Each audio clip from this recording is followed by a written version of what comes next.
Hey, we are live. Welcome, my friends, to the Painfully Honest Tech podcast. I was hearing myself. That was unpleasant, but now it's gone. How's everybody doing out there tonight? We are excited, Zach and I, about all the things that we had to talk about today. I was out shopping all day, and did that include a Best Buy? It included two Best Buys. Two Best Buys. Yes. I had to go because there was one, like they were 3 miles apart. Okay. So I had to go and check them out and see which one had the better deals, So, because it's all about the open box. Like, anyway, before we get into that, you love that section, that open box section, man. I gotta check it out more. Yeah, you gotta learn how to work the open box section. You gotta work it. So, Painfully Honest Tech Podcast. That's where we are right now. That's what we're doing right now. My name is Jason, sometimes known as the JTL. My friend Zach is over here.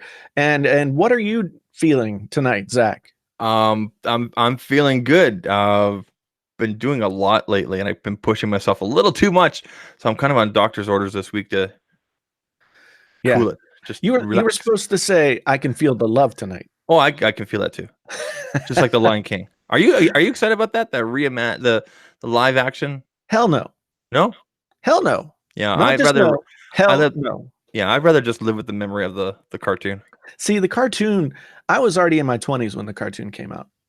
So like I've seen it, but it was kind of in that time frame of Disney movies where I was like, I have a request for everybody that's early here, that's in the chat, listening, watching. If you can, please retweet or share out the podcast because we are on the other channel. Yeah, and the other channel has a measly 170 subscribers. That's embarrassing. So, and there's an algorithm reason for it. So, but if you guys could share, let people know that we're here tonight, that'd be great. I sent out a tweet earlier. I know you did, Jason. I did. Share it on I sent out something for my community tab. Gino says I'm looking healthier. Well, good. I think I am. Yeah. It's amazing what a haircut will do for you. Yeah, you did get a haircut. I got a shave and everything. I went and saw my barber. She's in the other side of the city now. But she took off some of the... I asked her to keep the length and she took it off. And I'm like, because I usually fall asleep during these things, right? You know what happens?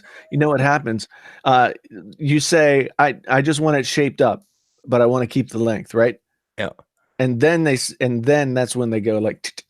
Yeah, that's basically what happened. I was leaning back during the shave part. I woke up and I'm like, okay, I can work with this. But I got home, my wife was like, "You look younger," and I'm like, "Man, I have to admit, I was looking back through videos on my channel yesterday, and some of those videos where I hadn't like trimmed the beard in a while, you just let it go." Yeah, I looked like a crazy wilderness man. I was looking at some of my selfies, especially when I went out to Moraine Lake.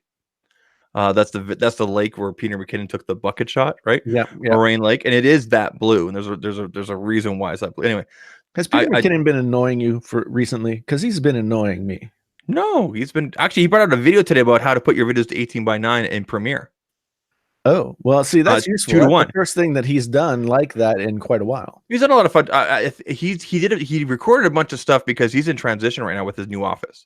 Right. So that anyway, so I went to Moraine Lake. I took a bunch of selfies with the family, and I looked at the selfies after, and the selfies were taken with the OnePlus 7 Pro, and I'm like, oh my god, I look like a mountain man. I mean, it makes sense with the mountains in the background and everything, but I didn't like the way I looked.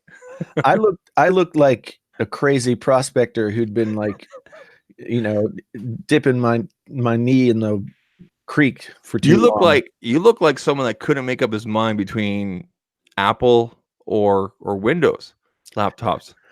It's true, and that still remains to be something that we might talk about that tonight. We may talk about that.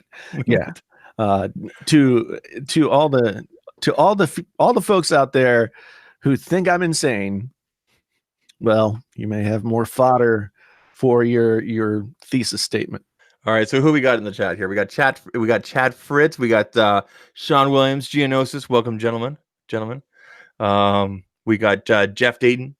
Who else we got here? Genos is Trevor, Kimball. We got and apparently 17 other people. Yeah. 17. Come on, let's go. Let's get people in here. Let's have All let's have this conversation. So tonight's topics: MacBook Pro, or sorry, MacBook recall, I guess in general. Yeah. Your new LG V50. Oh yes. I'm interested to grill you on that. Yeah. And iOS 13 beta and more. Yes. Well, you know, I always say and more because we're going to talk about other stuff. We'll get off topic. Yeah, of course. It happens. Of course, you know, we need TechRant in here with the stay on target thing. I'm supposed that nobody's gotten the hint and like got us stay on target shirts, but I got one. I spent my own money on it. It's in the wash right now. Yeah. All of my laundry is always in the wash. Who does the laundry in your house? Well, I do mine. Mm-hmm. Wife does hers. Mm-hmm. Daughter does like half of hers. So I'm not allowed to go in the laundry room because I told my wife, I said darks and whites. That's it. Just go. She's like, no, there's different levels. And I'm like, okay. Well, it's true. There is. Mine is easy though because it's all darks. All dark. Yeah, my boxer shorts are blue.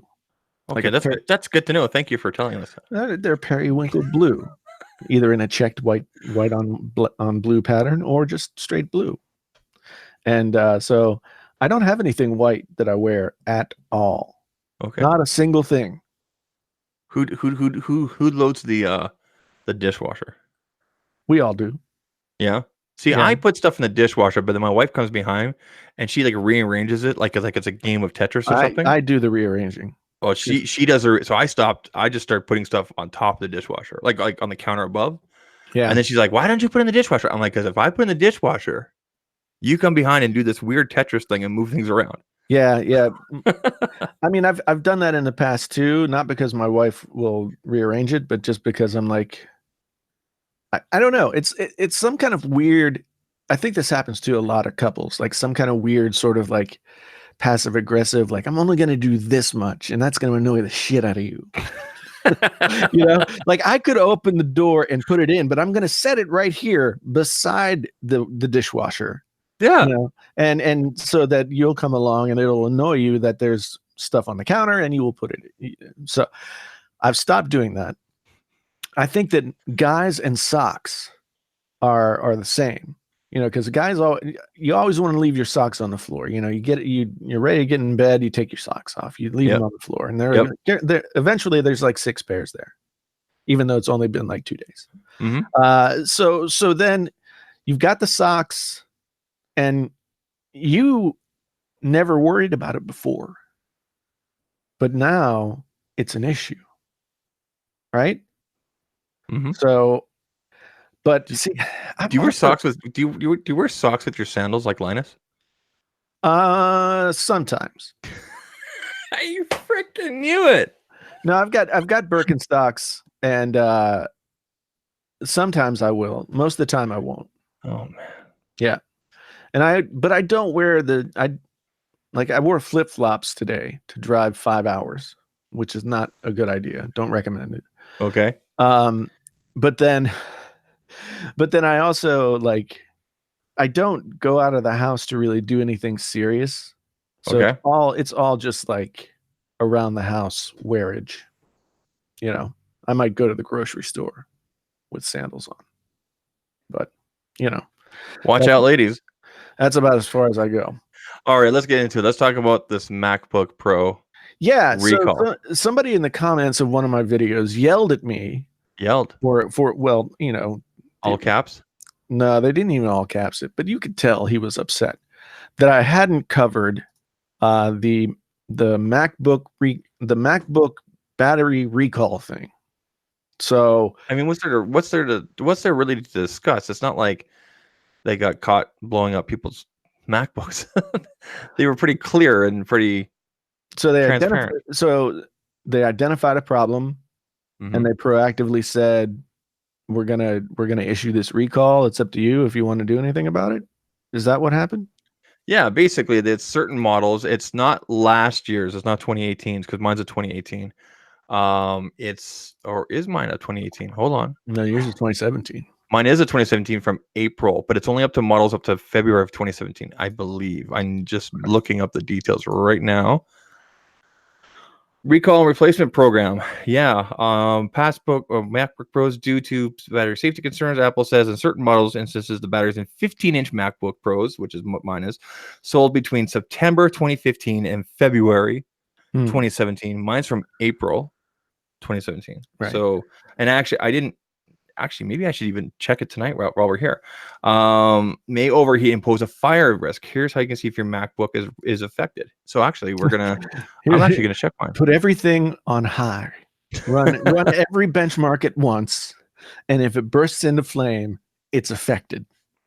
Okay, so how to check if your MacBook Pro is affected? Because seriously, so if I go to the About This Mac, okay, Mac OS version 10.13.6, MacBook Pro 2017, 3.1 gigahertz. Okay, so it says 15-inch, 2017. Okay, yep. And then here's my serial number. Okay, so I'm assuming head to the MacBook page, recall page, enter your serial number if your machine is affected. Apple. Okay, so I'm gonna go to the page. This is the first time I've checked this because I figured mine was okay. Check for your needs. Good to see you, Juan. Good to see you, 504. Good to see you. The gang is coming in. Awesome. All right, so I'm going to check my MacBook. All right, submit. The serial number is not eligible under the program because either it's not under the affected serial number or our records show that a device has already been serviced. Okay, so I'm okay. Right. I'm okay. Everybody, I'm okay. That's good. I've got a 2015 MacBook Pro at work, and I don't know. I'll have to check it when I go in to do my time tomorrow. Well, if anybody's interested, here is the link straight to Apple, right there. Okay, support.apple.com. Luke is in the house. That's where you want to check. And if anybody's worried about their 15-inch MacBook Pro catching on fire, right there is where you go to find out if it will. Remember, everybody, it's MacBook Pros between. It's 15-inch MacBook Pro specifically, right? Yeah, it's 15-inch MacBook Pros manufactured between September 2015 and February 2017. Okay, so September 2015 and February 2017. But I think the bigger conversation that I want to talk about is this is, I think, maybe the third or fourth instance where we've seen Apple being, I guess, progressive in a way, telling people in advance. Like, so for example, when they launched the new MacBooks earlier this year, not new, like, but I guess refresh. Well, yeah, right? They already had them on the list of MacBooks that would be eligible for the keyboard replacement. They were already there. In fact, if I recall, I did read one article from 95. They actually had those MacBooks listed on that list before they even brought up the release saying, hey, here's these refresh MacBooks. Okay, and if you go back even further, there was another instance, and then of course the big one, which was last year, which was Apple was basically caught. I don't want to say caught, but finally it added up to, a new iPhone comes out, previous devices get slower. Apple admitted that we throttled down. So I want to say, hopefully, this looks like an Apple that's being more open and more clear about things that are changing, or Yeah, I think Apple's MO in the past, and I've made videos about this and I've complained about it publicly, has always been to pretend there's not a problem and then blame the consumer for the problem. Then years later say, oh, okay, yeah, it's a problem. Yeah. Thinking specifically about the iPhone 4S, thinking specifically about the iPhone 6 and Bengate. I mean, was it last year that we found out that they knew all along that Bengate was not only that came out in the court documents. They knew. Yeah. Not only did they have enough evidence to know that the phone would bend, but then they also had enough evidence to know that it would cause touch disease on the phones eventually. And they never owned up to that. So they got caught with their pants down. And I think the keyboard thing has been problematic for them. So when I saw that they put the newest MacBook Pros on that list for the keyboards, yeah, yeah, I was like, okay, great. I mean, for me as a consumer, that gives me a little bit more level of comfort to say, maybe there'll be no problems at all. Maybe this fix has fixed it. But if there are problems, Apple has covered me. Yeah, I'm good. So your confidence level is kind of peaked a little bit more. And it's like your coverage lasts for like 4 years, doesn't it? 3 or 4 years. Yeah, I think you check that list. Yeah. Yeah. So, and that's in addition to like if you get Apple Care. Right. So that's above and beyond Apple Care. Like if you don't even get Apple Care, at least you know your keywords covered. Yeah. Right. Yeah. So when I saw that, I was like, oh, okay. I mean, but so many people in the tech YouTube space have been turning it around and saying, well, geez, look at this. How terrible is this? They've already got the new computer on the list. It's like, I think that's a good thing. I mean, that's them being. I do too. That's them taking some proactive responsibility for a potential issue. Transparency, and that goes to what I was saying right here with this MacBook recall. They could easily just not say anything because these are 2017, so basically 2-year-old, at least 2-year-old MacBooks. They could not say anything. But here we see another instance of Apple saying, "Okay, we know there's a problem. Here's how you check, and here's how you can fix it." Yeah. I think it is definitely a switch from how Apple has operated for many, many, many years. So it makes me wonder: is there a new division or someone that's overseeing these things, or anything that basically said, okay, going forward, if we know there's something, or if we suspect, we got to let people know. I mean, look at Samsung as an example. Right. They recalled their baby, the Note 7, twice as an example. Right. And canceled it. Yeah, and cancel it. And actually, there's been instances in the past where Samsung's had issues with dishwashers and dryers, right, where they've had to do similar recalls. I'm supposed to get a washer dryer set from Samsung. I'm excited for you, man. You're getting a washer dryer set? Yeah. Let's go into laundry now. That's right. This washer dryer has an app. Has an app? It's connected to Bixby or something. I don't know. No way. You can like change the parameters of what you're doing. You can, I guess, get notified when it's done. All kinds of good stuff. Yeah. So, although I haven't heard from this, I gotta reconnect and follow up on that. But yeah, I wanted to get the refrigerator. They wanted to send me one of those smart refrigerators.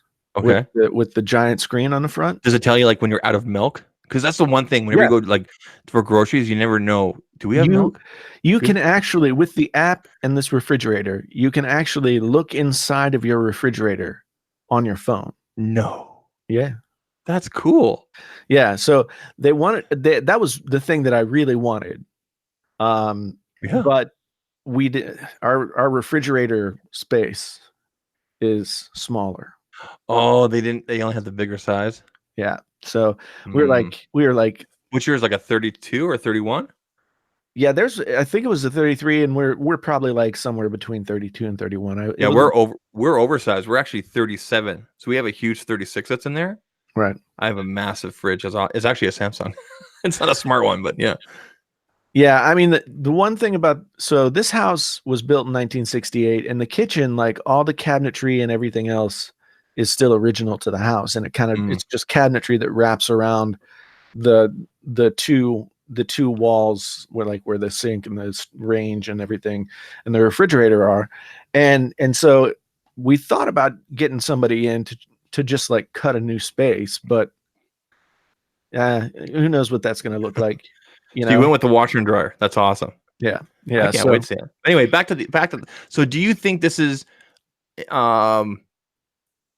do you think this shows Apple continuing to be more progressive and translucent to people, and showing the accountability, or do you think it's just by chance that it just happened? Because I think it shows a progression of being more open.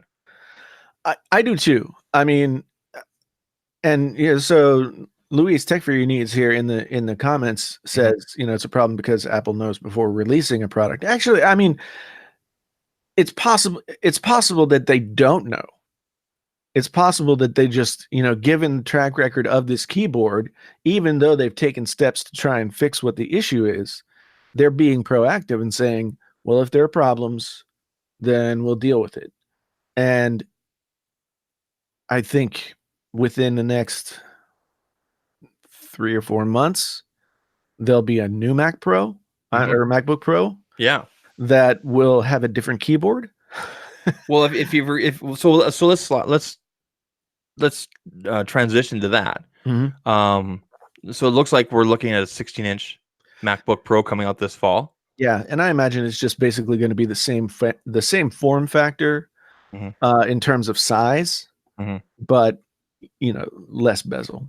I'm hoping along with that, like you and I talked about this off air before we started. I'm really hoping they come out with a Mac Mini Pro, something that I can get with almost identical specs, maybe a step up from my MacBook Pro, so that I can finally make this mobile again, and then just have this little box here, right? And use my huge 35-inch. You have a 49-inch, right? I mean, because Apple doesn't make anything like this, right? And oh my god, without having to get an eGPU, right? So, right, and that's the hope. I totally hear you. I think that Apple, like the Mac Mini, is a weird in between device. Like it has the potential to be spec'd out to be a really powerful computer. $4,100 plus for it doesn't have the graphics. But it doesn't have the eGPU. That's right. Yeah. But the nice thing, if you want to think about it long term, because a lot of people who are using these eGPUs in a workspace, or these Mac Minis in a workspace, maybe they would love to have the flexibility of, like, in 2 years, a more powerful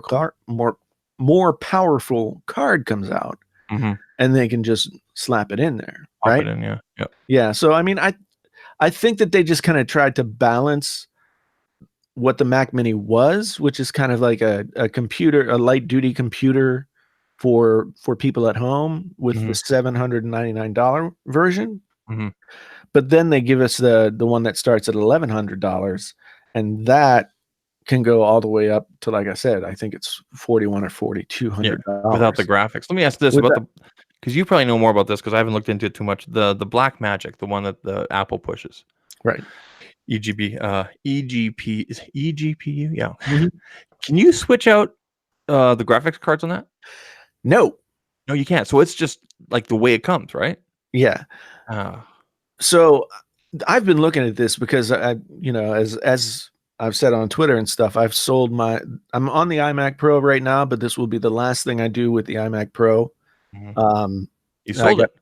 Yeah, because I've sold it. I parted out most of the big parts from my PC. So I was thinking about a Mac Mini with an eGPU. And on one hand, with the Black Magic eGPUs, they are locked into that one card. But they came out with the Pro model, which it has the Vega 56, which is the same card that's in the iMac Pro. But I imagine it will be. I imagine. I don't know, because I haven't really looked at the specs, but I would guess that it's like more of a desktop size, like a full size version of that GPU. Yeah. So, so yeah, I thought a lot about the Mac Mini, and that would be, to me, that seems like the way to go if you have a monitor. If you don't want an all-in-one, see, that's the thing that happened with me. Like, once I got this 49-inch monitor, I've got my iMac Pro sitting over here on the edge of the desk as like a secondary monitor. Yeah. Even though that's a nicer screen in terms of resolution and stuff than this is, like, it's ridiculous to have a 5K monitor as your secondary screen. You know, I don't think I could ever go to something like, even though the Mac, the iMac Pro monitors are wide, right. I don't think I could, like, it's still gonna be narrower than this 35 inch. Do you know what I mean? I don't think I could ever go to anything narrower than this again. If I remember correctly, those monitors have like a 3:2 aspect ratio, which is the same as the MacBooks. So they're a little bit taller, but, and I'd have to check on that. I'm not exactly sure. But to go back to the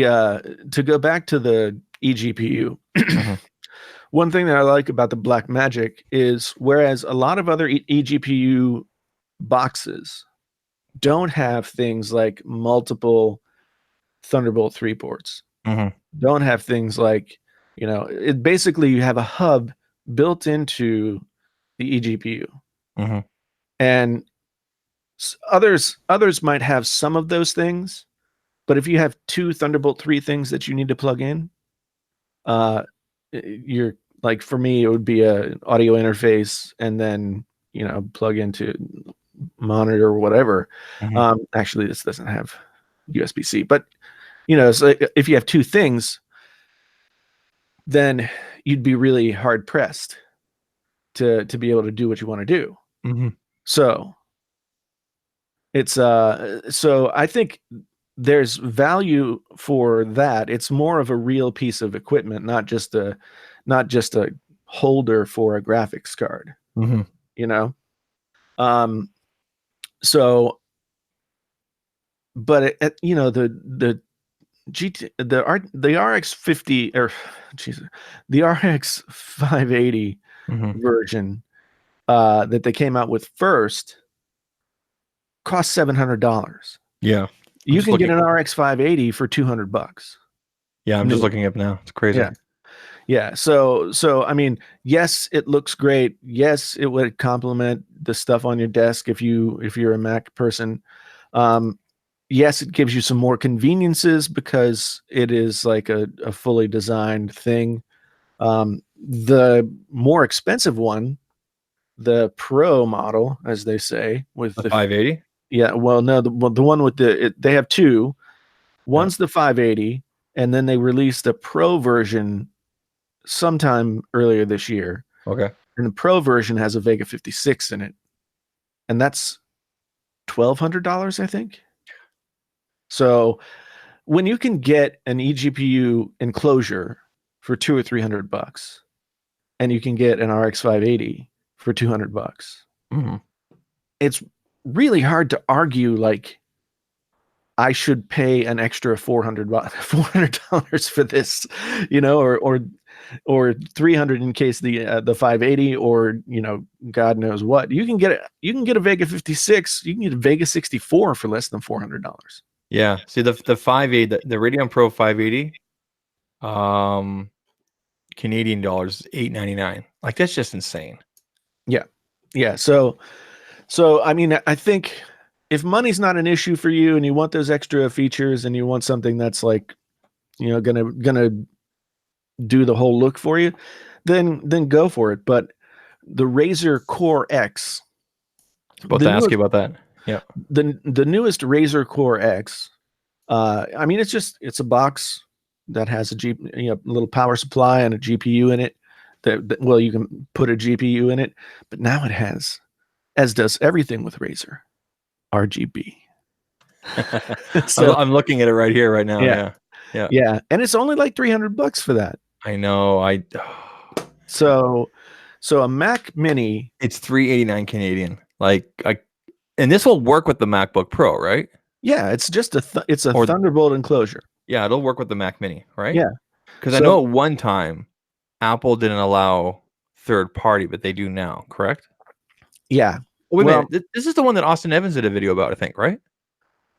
I think he did. Yeah. I think okay. Yeah. Craig, Craig's Tech Talk is here. What's that? Hello, Craig. Oh, there you go. But yeah, so to me, it's like Mac Mini plus eGPU equals a really flexible a really flexible machine, especially since you can upgrade the RAM in the Mac Mini.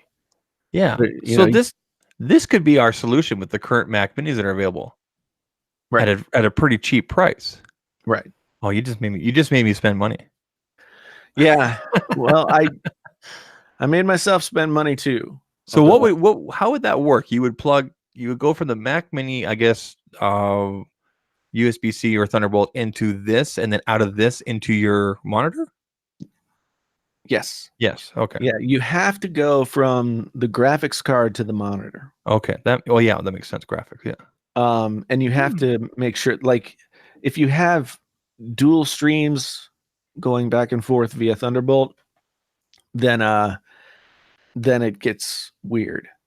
So there's a Razer Core X and there's a Razer Core X Chroma. Is that the one you're talking about with the colors? Yes, of course. You like your Chroma. You like your colors.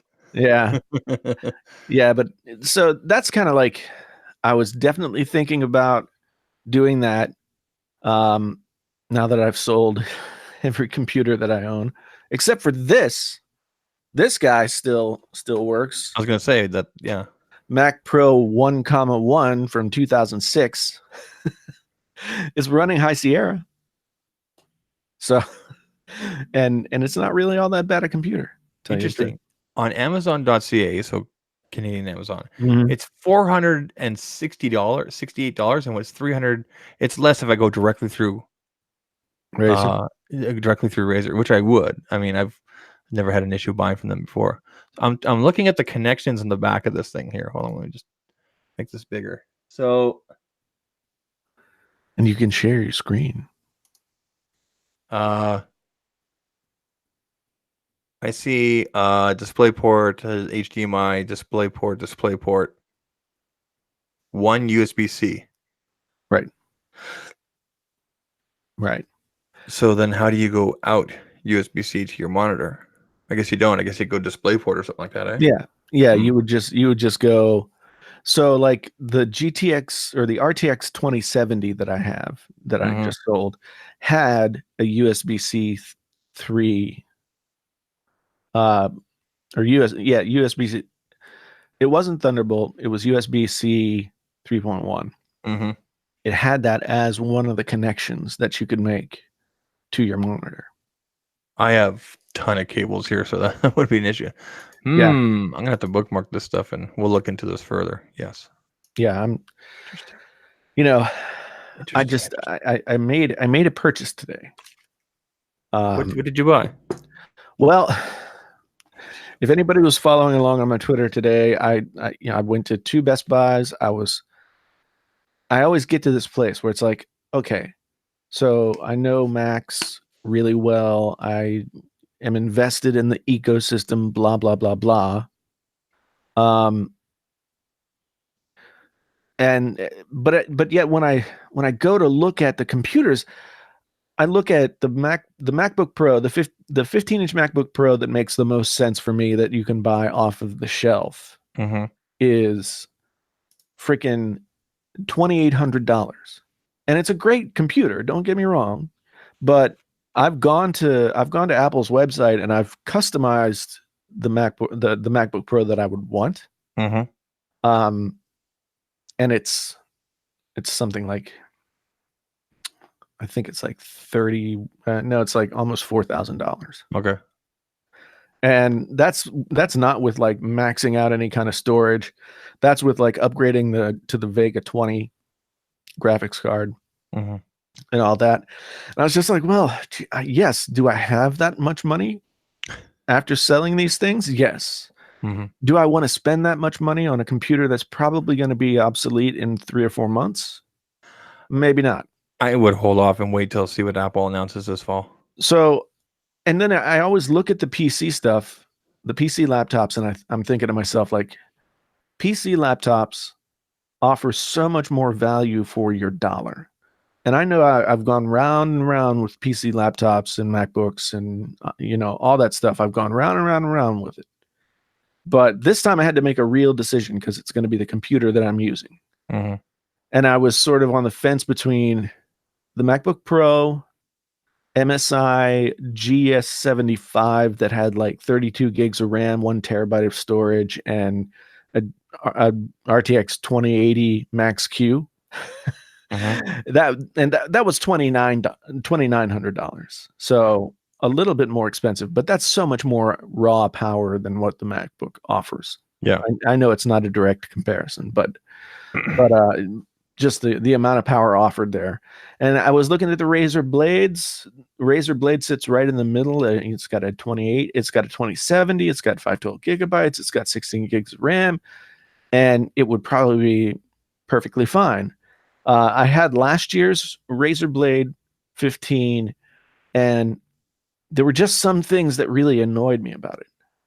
One of those things was the keyboard didn't light up the secondary keys, like on your number row. It would light up numbers, but then like all of the $sign, all that kind of stuff would be dark. It's kind of weird. So it was weird, and it was annoying when trying to type in a darkened room. And as you can probably tell, I'm often in a darkened room. So that was kind of annoying. There were little quirks about it. The one thing that really bothered me about the keyboard, and this might sound like a small thing, but you know, when you know how to type in a certain way, you know, they have full-size arrow keys, right? In an inverted T format.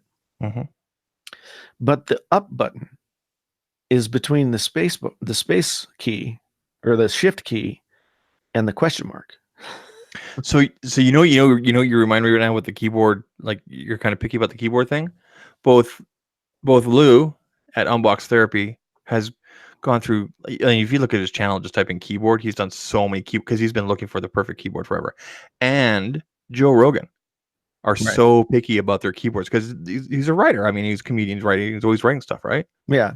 And I mean, so I feel your pain. Yeah. When I'm gonna write tens of thousands of words on a machine, that's I want the keyboard to be nice. And to be honest, I like the butterfly switch keyboard. I like the way it feels when you type on it, because I'm not like I didn't learn how to type the way you're supposed to do it.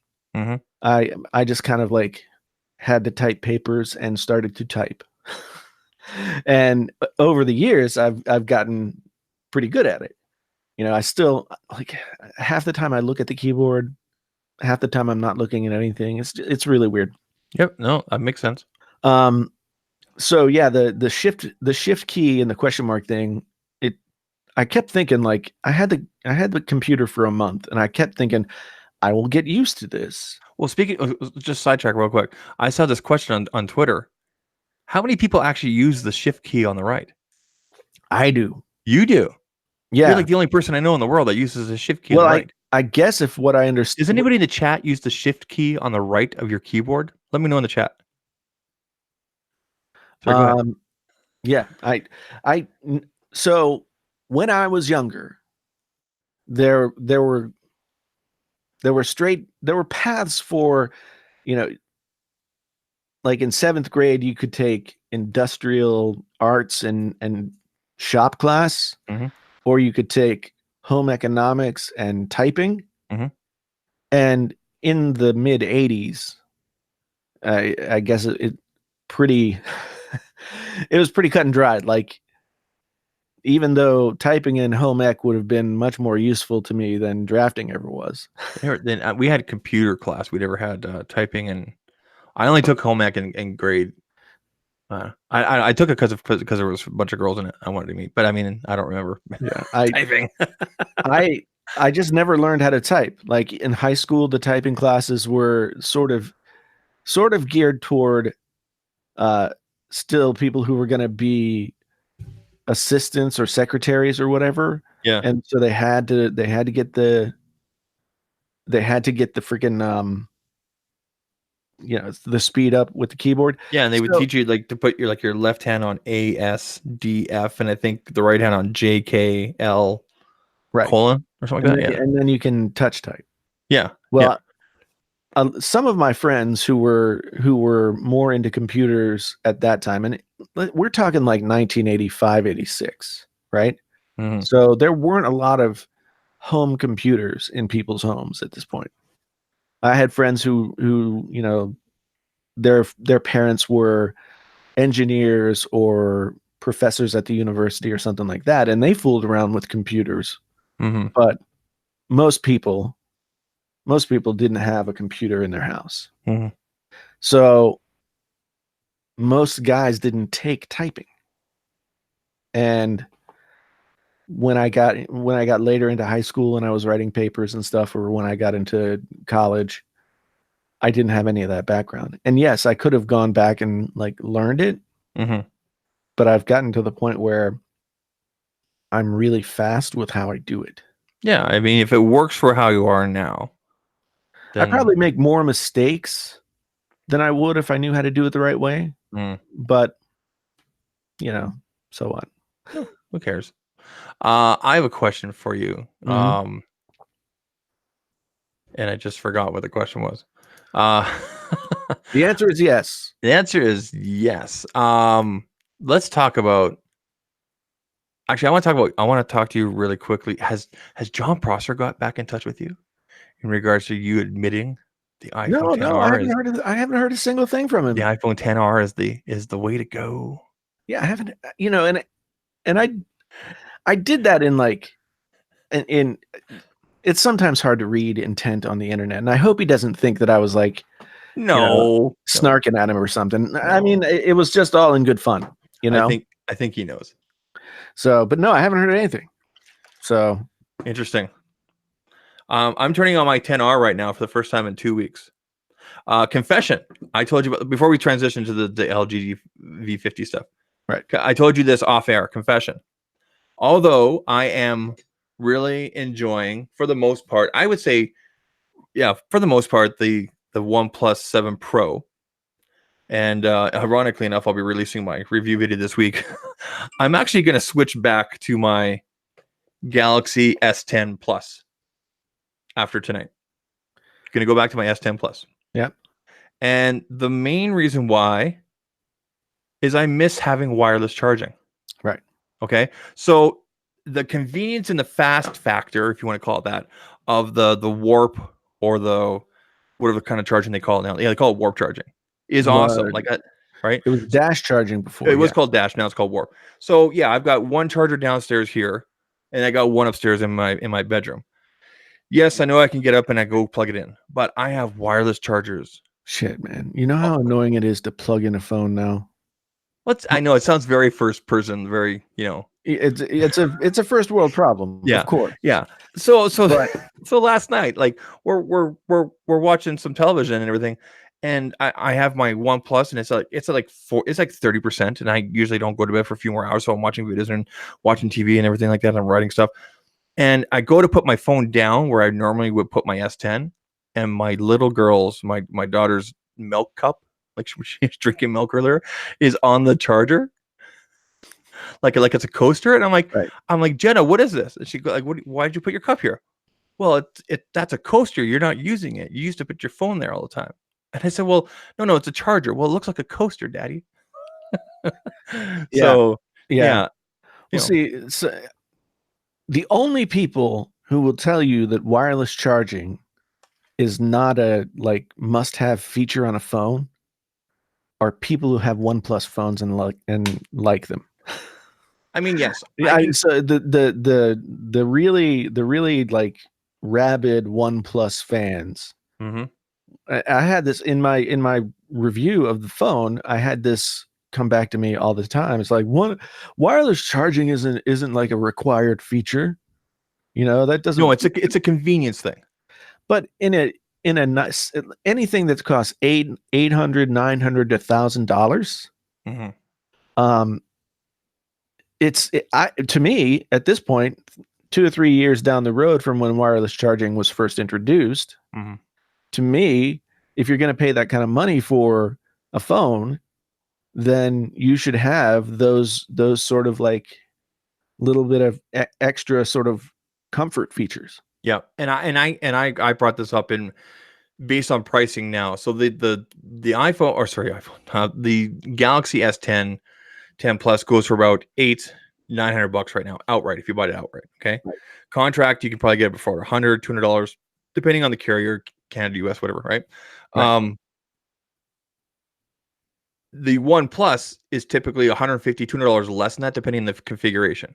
I've stated this, I stated this in my review as well, and I've talked about this before on Twitter and everything, and with you here in the podcast. I feel as though with the features and the butts with this phone, the takeaways, especially the wireless charging, this phone is, as Thanos put it, perfectly balanced for its price, but as you stated in your review and everything, you can pay that extra 150 and get everything, right? Yeah.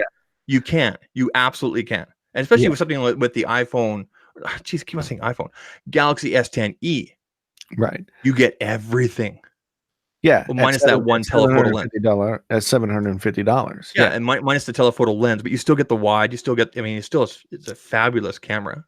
Now, see, I wonder, can Samsung offer that and still make it make sense for them financially, just because of the sheer volume of, they put out 4 phones, so they're making huge orders, and a lot of that stuff they're making themselves. Samsung actually makes, if you look at their financial data, the information they've released year over year, and they'll release their data again this September, they actually make the majority, when it comes to mobile, they make more on their tier 2 devices. Yeah. Than their flagships. So flagships are Note and Galaxy line. Everything else, like the A this, the J that, whatever. J30 was the biggest seller at Bell Mobility in Canada last year. Right. A great phone. The biggest difference between that and the S9 was that the J was made of plastic. Right. That's it. Yeah. And so I see Genosis here in the comments, and some people are saying, like, don't care about wireless charging. I was kind of the same way until I started using wireless charging every day. Yep. And it's, for me, like, Logitech sent me a couple of wireless chargers, like they're good ones. So it does wireless fast charge, whatever. And whenever I see that my phone needs charged up, whether it's like midday or in the evening, I can just drop it on there and wait for half an hour and have enough charge to get through the day, right? The thing that bothers me the most, and this is maybe my OCD talking, but I can't stand to have cables just flopping all over the place, like my nightstand or my dresser or whatever.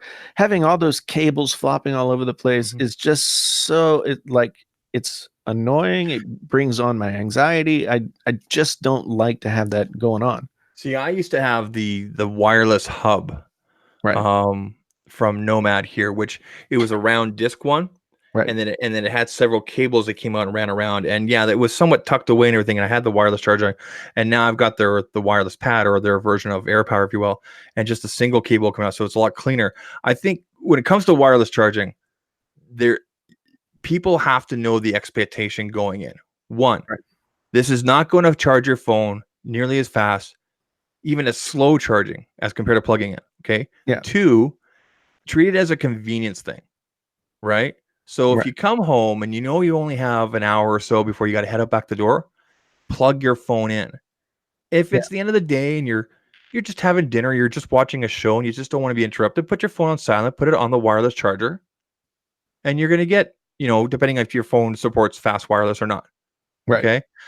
3, it really does come down to the quality of the charger. Okay. So yes, you can buy wireless chargers on Amazon, wherever, for $10-15. Are you going to get the quality? No, not necessarily. You might be able to score like an Anker or an Alki that sometimes go on for like a ridiculous price. Yeah. But for the most part, if you want something with high quality, with coils on there that intersect so that you can really put your phone down anywhere else and it can be adjustable and everything like that, you want to invest the money in something like a Ventiv or an Alki or an iOS or something like that.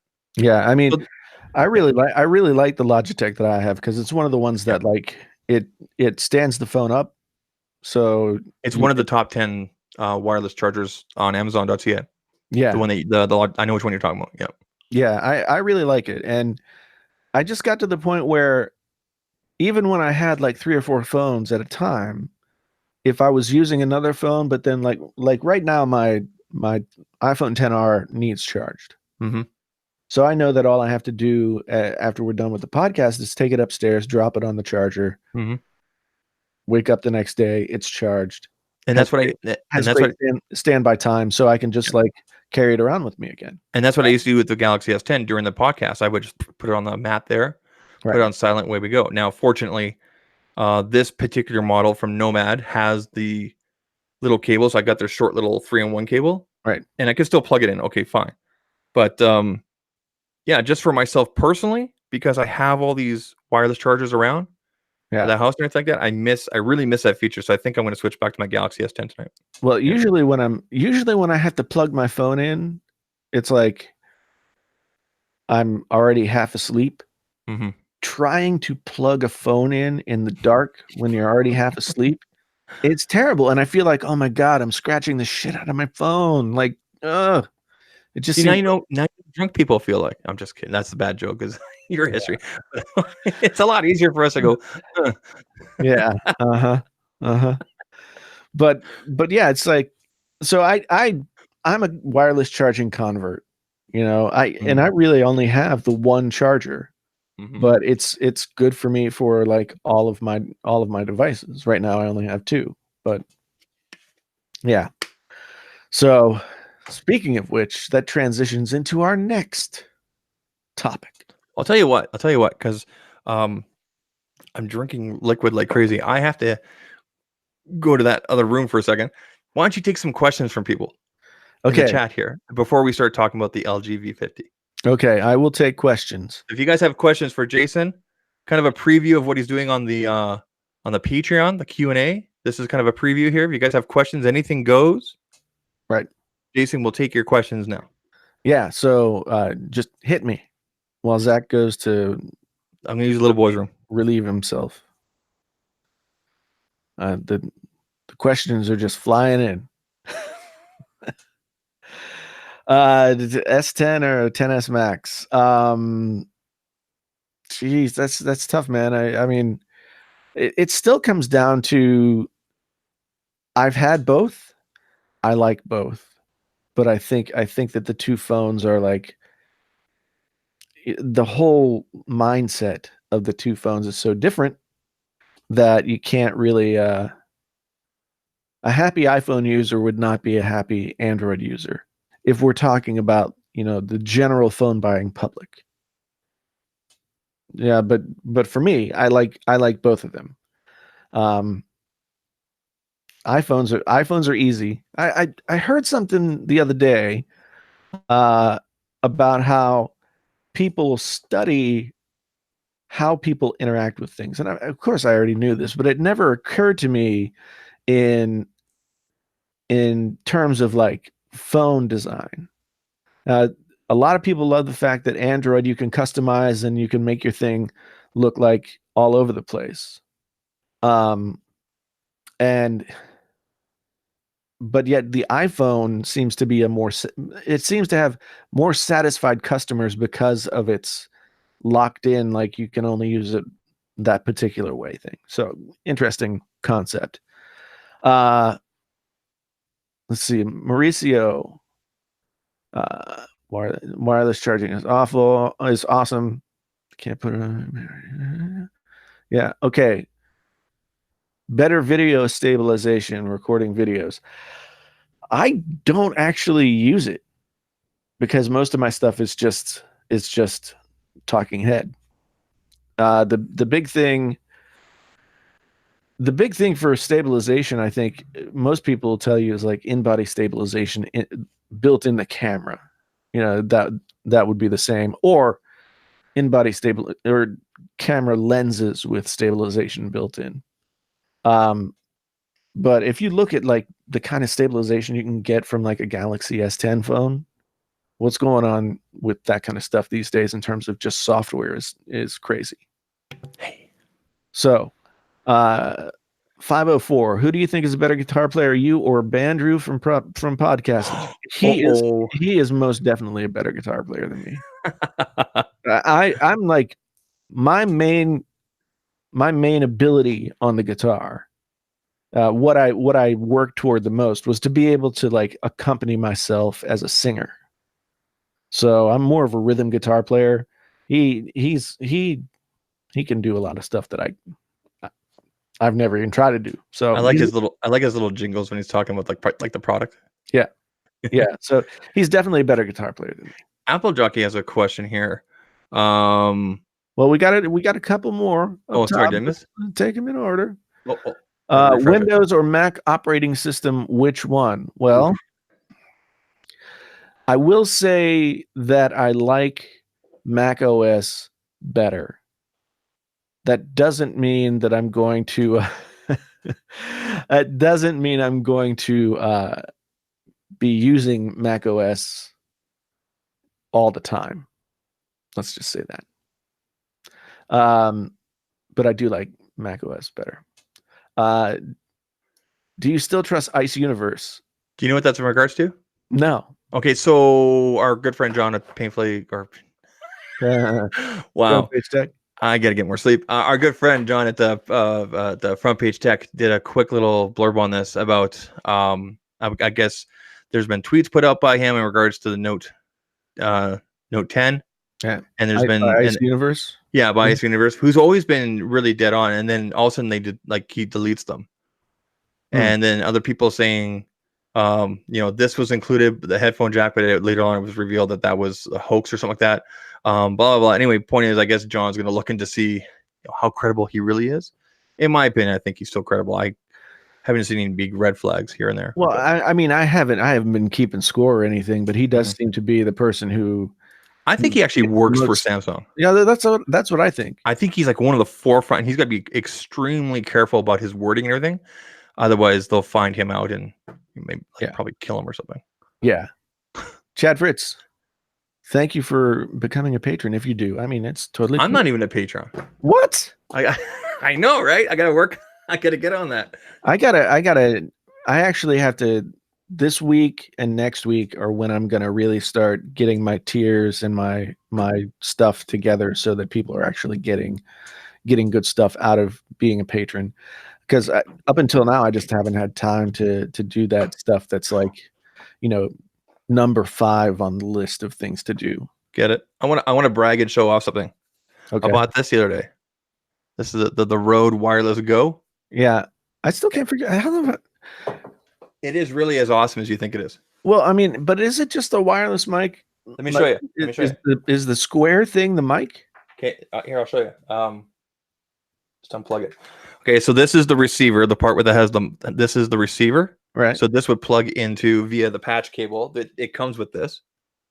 Okay, so that plugs into the camera. This plugs into the camera, and then this part right here, because I've tested it both with a lav and with the mic that's on here. Right. So I've just been putting it right here. Right. And it sounds beautiful. It really does. They give you 2 little puffs, like dead cats, I guess, little dead cats that go on top. But if you want to use an actual lav, here is this is the Rode SmartLav Plus. This is the one for mobile. Okay. Right. So I just attach a patch cable, or sorry, it's a SC3, so it's a TRRS to TRS. Right. Then plug this in. I tried this both taping it here and putting it here, and it just sounded more like what we are right now. Right. More present, I guess you want to say it. Yeah. Going straight into that because I'm literally standing right here. I'm not outside or anything like that. Right. Apparently, I think the channel Cool Toy. He does like a lot of retro stuff, like including the gaming and like that. He used this system, just the two pieces, when he was at E3 the whole time. Oh, that's cool. This is for 200 US, so it was like 225 Canadian or something like that. Is incredible. Yeah. 7 hours of battery. Comes with 2 USB-C cables, so you can plug both at the same time. It comes paired. If you wanted to add on more transmitters, you can. There's a simple pairing thing. It's everything that everybody's been raving about, including Everyday Dad, who I used his affiliate link. And it's great. And in this little clip right here for the receiver, yeah, fits into a cold shoe perfectly. Oh, So that's cool. Right there, and boom. Yeah, I mean, beautiful. I have been I used to use this setup for my videos, and over the past month or two, I've not been using this setup. Okay. I have been using the Deity D3 Pro or whatever their shotgun mic. Yeah. Yeah. Okay. Yeah. That thing is the real deal. They're cool. Yeah. I will say that, like, I get probably 75 to 80% of what I get out of this using that, as long as you position it correctly. It's not like when I've used like the Rode Video Micro or something like that, I've always felt like I needed to tweak the audio once I got into the editing software. But with this Deity D3, it sounds great. It has its own onboard preamp. Okay, so then that was going to be about the gains and the preamps and everything. So I record on an A6500. I have a separate monitor, and what I did is I turned down my audio in on there, and I let the Rode here do all the heavy lifting. Right. And it sounds, in my opinion, just sounds more present, more clearer than when I was doing my audio separate, as you know, into the Scarlett. Because I recorded myself reading like a paragraph of something with both, right? It was the best of times. It was the worst exactly. Of times. And in my opinion, not that recording separately with the Scarlett and thing that like I was doing before, like you helping with, not that sounded bad. It's just the Rode sounded just a bit better. And the nice thing is that the audio is already synced, obviously, because it's going in, right? Right. So yeah, I'm extremely happy with this. Yeah, Deity sent me this mic, and I owe them a review for it. And to honestly, like, I get stuff for review sometimes that if it's not like, if it's underwhelming, I don't review it because, like, I've got so many videos I have to do anyway that, like, something that's not good, I can do something else anyway. So but this Deity deal, like, they are, I guess they're an offshoot of Aperture. That's what I heard. Yeah. And they're making really, really good stuff. It's made out of die cast metal. Like, the quality is there, and they're also ingraining themselves within the tech community quite well. Like they get involved with a lot of us on Twitter. Yeah. And back and forth and everything like that. And like, I know they reached out. I think they reached out to Jeff at El Jefe. Yeah. Sent him some stuff, which is cool. I mean, because they're still kind of up and coming, and they're really making their splash, right? So, yeah, they're gonna put Rode, like, in terms of shotgun style mics and on the go mics, they're gonna put Rode out of business. Yeah, I've always been happy with all my Rode products. I've got a couple of the Video Mic Goes. That's the ones on the red mount thing. I got the Pro Plus, whatever the battery. You know, I've always been very happy. Hopefully, I can do something with DT in the future here. But this wireless for $200, right? This is such a steal, dude. Like, seriously. No, it's true. It's true. And it comes with a little baggie to carry everything in. Yeah, it comes with 2 charging cables, 1 patch cord, a couple of windshields, dead cats. Yeah, just a beautiful deal. Yeah, it's already paired. 504 asks how much is it? But the Rode Wireless Go? No, the Deity. So they have the V-Mic D3, which is $99. And then they have the V-Mic D3 Pro, which is what I have, that's $199. I know that they purposely competitively priced their stuff lower than Rode. Yeah. They also have a lav mic that you can use.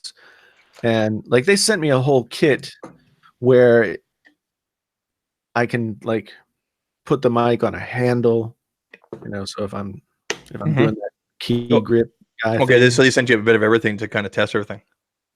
Yeah. And I haven't used that. I mean, I've got it set up on a microphone stand, basically just sort of, I'm using like a quarter 20 and putting it on there, because what I like to do is I'll have it sort of right here, but just out of the camera range, just out of frame. Yeah. So I get good audio, and I think it's fine to have something over your head, but it's hard to be as aware of that mic. And I also feel like most of the time your voice is probably pointing down more than up. Yeah, I guess I always had my Sonal, the setup that you and I talked about here. Right. Yeah. It's above.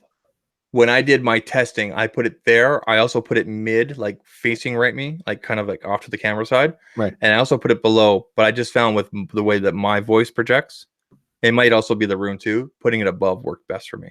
I think it also depends on the microphone type. So this Sonal is a. Oh, what is this? Steve Freeman. Steve, I agree with you. Like, not only the video mics, but I've had the same experience with some of the Rode condenser, like studio mics. The NT1A, the NT1. I've just felt like they lacked a little bit of oomph, a little bit of the presence that I like in a microphone. This Sonal is a condenser. Okay. It's the MC24ES. Yeah. So it's phantom powered. Right. So, like I did some testing. This is the mic that John and Brian use at Front Page Tech, or they did for a while. Right. And then when I reached out to Podcastage, Andrew there, right. He thought it was a good choice, and I think I checked with you as well, and that's when I made the choice. You remember that week, right? Yeah. Yeah. No, I think it is a good choice. It is. Yeah, I've always wanted to do my audio. In fact, I used to do audio the way that I'm doing it right now with the Video Micro. And it was okay.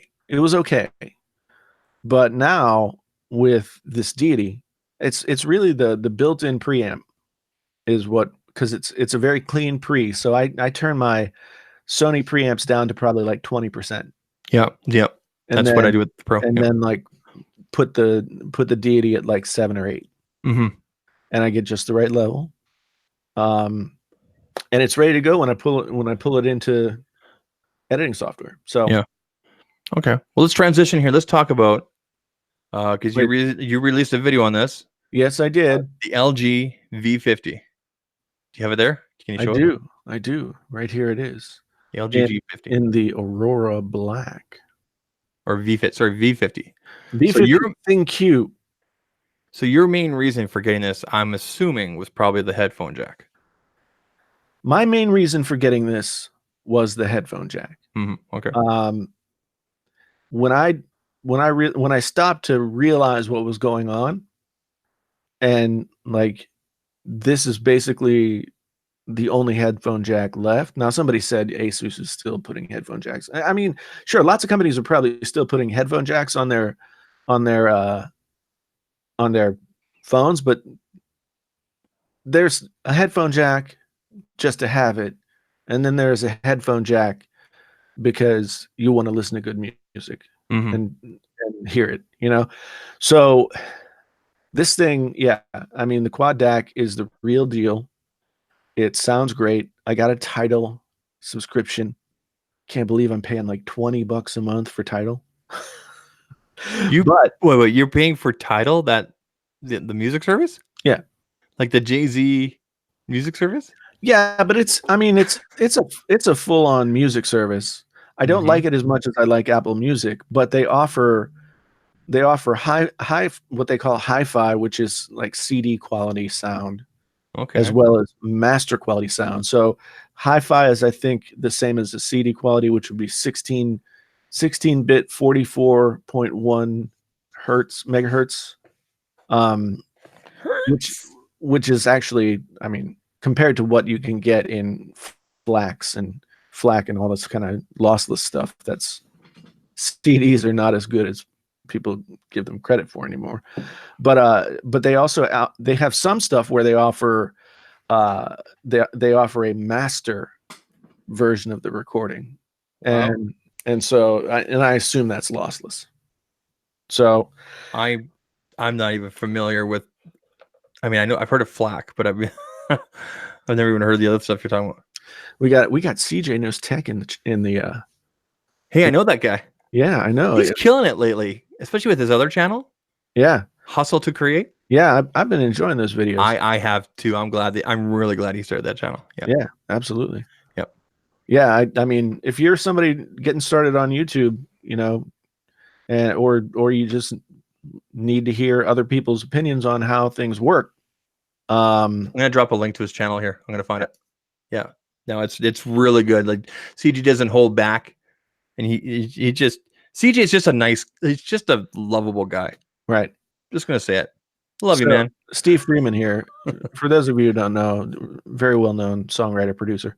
So 1644 is like the master version is up to 64 192. Okay. That's a good sounding quality. My problem with all other streaming services is being able to find a balance of like playlists that I won't mind just like putting on and they're going to serve me some good stuff. But also finding like the records that I want to listen to. And Apple Music has been the best at that so far. And it's gotten better. But I was using what is now Apple Music. I've been using since like 2007. It was a service called MOG at the time, MOG. And I remember that. And then it was bought by Beats, and it became Beats Music. And then Beats was bought by Apple. They used it for Apple Music. So, yeah. While we're talking about subbing, if there are people watching this right now who are not subbed to this live channel, you should be. Please do so.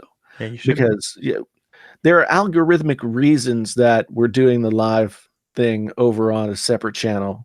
Let's put it this way. So people that don't understand the algorithm or have really been following the conversation, like it seems like we've been talking about this for like the last year. So when you're kind of on a roll and the algorithm likes what you're doing and people are watching your videos on YouTube, your audience retention and your views kind of go like this up. And then when you do a live stream, it kind of goes stops and it goes and it just dies. And then you got to start over again. Well, you got to start that climb over again. So by putting, if you typically make 10-minute videos and then you have one video on your channel that's like an hour and a half, it screws with your watch time, like your collective watch time. The percentage of time that people spend watching your videos gets overall messed up. So that does bad things to the algorithm. It's the reason why our friend Viper started a live channel. Right. Yeah. Steve says Apple, the normalization, they run the music through EQ. So do they do that even without like that sort of compression setting that you can click on inside of iTunes or Apple Music or whatever? Because I guess I haven't been sitting and listening to Apple Music critically for a while. But I was always like in headphones, like rocking around the house or out doing whatever. I was always kind of like, oh, it's good. It's pretty good. There is a great video though. If you're really interested in which music streaming service has the best audio quality, I forget the name of this channel, but this guy, he's a producer. He went through and he took tracks from each streaming service. And then he compared them to one another. And then I forget exactly what he did. But he was able to flip. It's sort of like flipping the phase of something. And so he could see what wasn't contained in the files, like the stuff that had been left out in the compression process. and Tidal did come in first as like having the most information, and Apple Music was in the top 3, I think, and I believe the worst. Well, YouTube Music was the worst, but that sucks because I really like their app. Yeah, it's. I mean, YouTube Music is just like YouTube.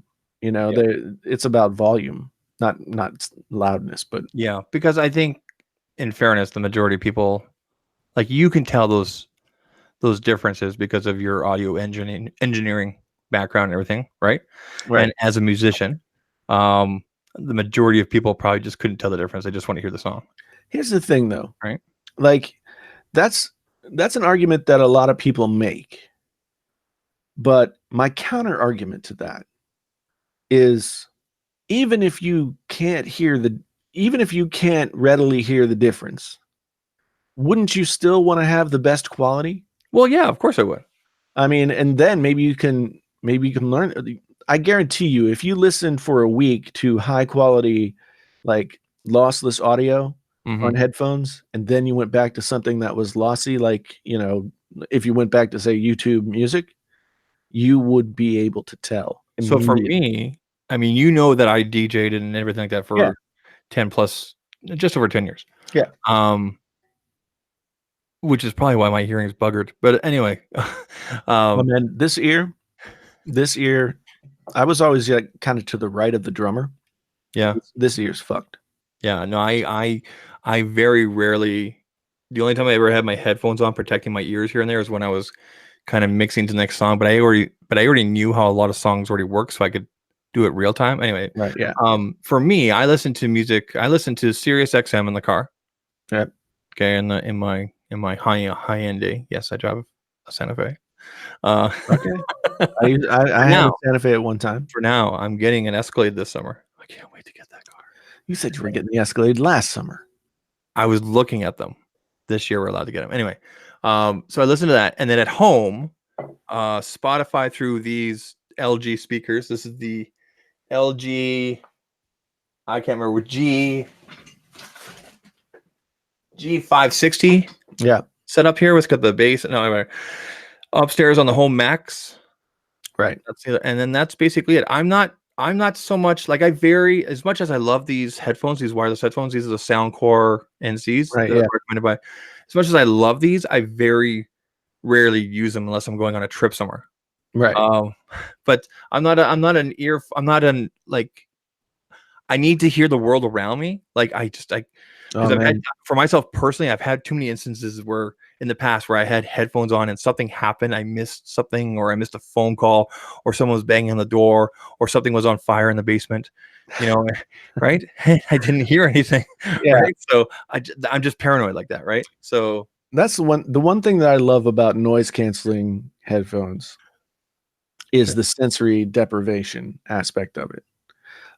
It used to freak me out. I remember when I first got a set of Bose QC30, whatever they were at the time, turning on the noise canceling freaked me out. Yeah, the noise canceling on this is crazy. It actually makes this music sound better. It's crazy. Yeah. And so, but I've gotten used to that over the years, and I like the sensory deprivation, especially if I'm traveling. Have you ever listened to? Have you ever turned on your noise canceling and listened to some ASMR? No, I haven't. I gotta tell you, man. Yeah. I'm subscribed to 3 really good channels right now, and totally helping me sleep. Well, that's good. Yeah, like what I'm doing is I'm popping in the Samsung. Oh yeah, the Buds. These are last year's, right? And just knocking me right out. See, Matt Lowry here. This is my record player. Okay, and we have to get this clear. I'm not judging anyone. The vinyls. But you saw JD's tech tweet? Yeah, he didn't realize what I was laughing about. He doesn't know. I felt bad for him. But yeah, the vinyls? There is no S. It is vinyl. Like, it's not a plurable thing. So JD at JD Tech, he sent out a tweet saying, "Does anybody know where I can pick up some vinyls?" Yeah, when it should have been just vinyl. Yeah, it totally triggered Jay. See, this is the whole thing is generational. So millennials or Generation Z or whatever, it's the same age as us. not well. He might be close to the same age as you, but he's definitely at least 10 years younger than me. Okay. So only when vinyl became popular again in like the 2000s here, like in the last, say, 10 years, did people start calling them vinyls.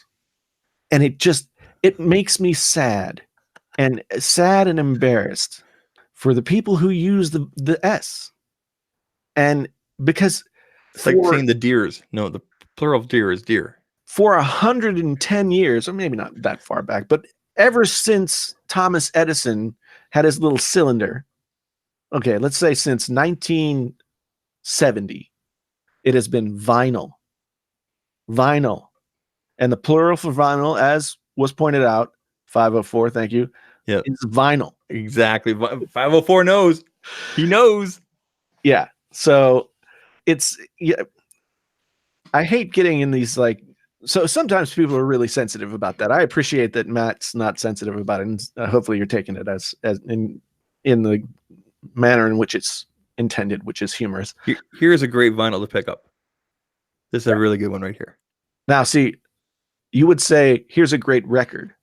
Yes. Or I have vinyl? Guardians. Yeah, well, yeah, but I had the Guardians of the Galaxy Volume 2 soundtrack on vinyl. Right? Or do you own that vinyl? There's so many good songs on here. You own that record? Yes, there are really. There's Mr. Blue Sky, ELO. Yeah. Got Sweet on here. Sam Cooke, Glenn Campbell. Like, there's so many good songs on here. Which Glenn Campbell song is on there? Southern Nights. Oh, yeah. Yeah, right? That's I like that song because I'm somewhat sentimental about that era.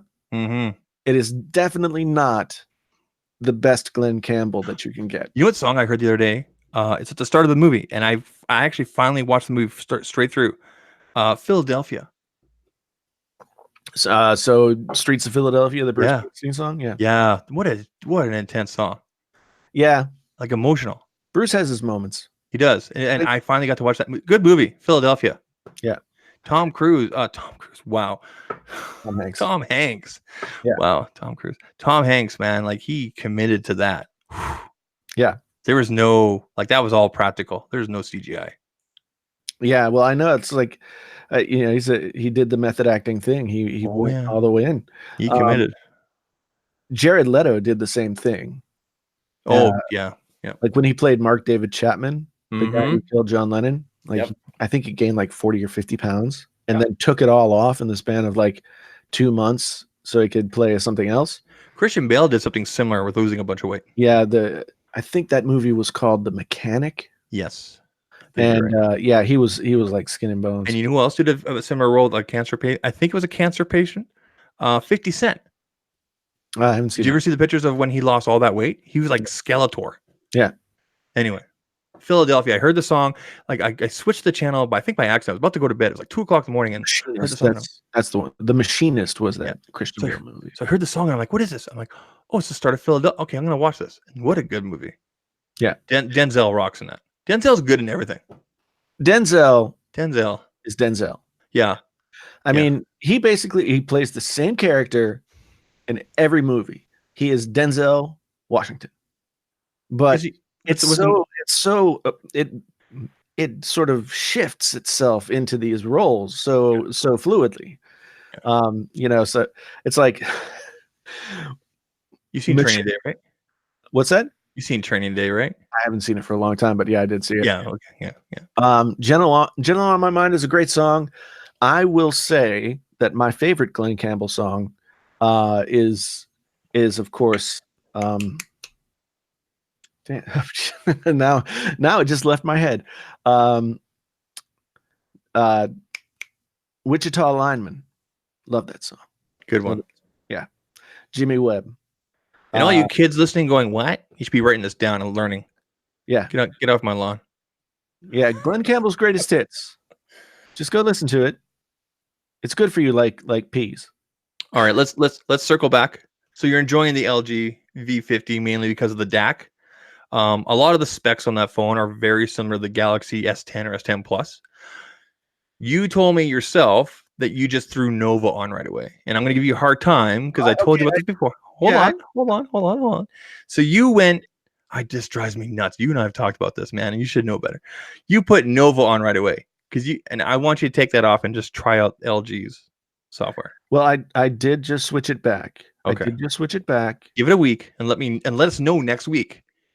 Because you and I have talked about this many times with the One UI on Samsung. It's like almost like the perfect iteration of a lightweight software, similar to like what OnePlus does, right? I really want to know how you feel after a week of using LG's, because LG is typically known to be very thick and almost intrusive. So let us know next week. Yeah, I will. I did the Nova thing because it was easy, but I have basically the setup the same way. Okay. So give us a week and let us know what you think of that. What does LG call their software? What is it called? I don't know that it officially has a name. I can't remember it. If you go into the About section, you might be able to find out. I can't remember what it's called. Yeah. So, but I know that it's quite thick. Now, is this a T-Mobile variant? No, this is Verizon. Verizon. Okay. So does it come with all those Verizon apps and stuff? It does. Yeah. Okay. But I mean, I delete the ones that I can delete, and the other ones are just in a folder in the app drawer. So okay, who cares, you know? Well, give us a week without the Nova and let us know. But so far so good, you're saying, right? Yeah, I really like it. I really do. You happy with the camera?